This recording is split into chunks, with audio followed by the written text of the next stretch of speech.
గతభుక్తం తది తోడపోరి సురలోకం వండు కల్పించి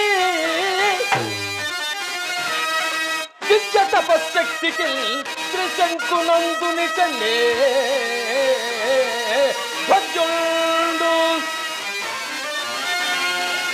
సృష్టికి ప్రతి సృష్టి ఘటించి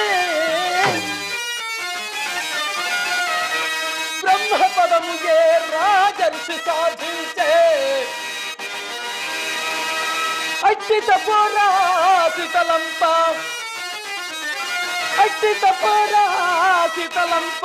పానిక బాటిల్లు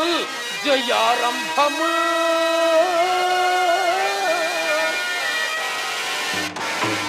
అయినను దుర్ఘటమైన కార్యక్రమము పైన వేసుకున్నందులకు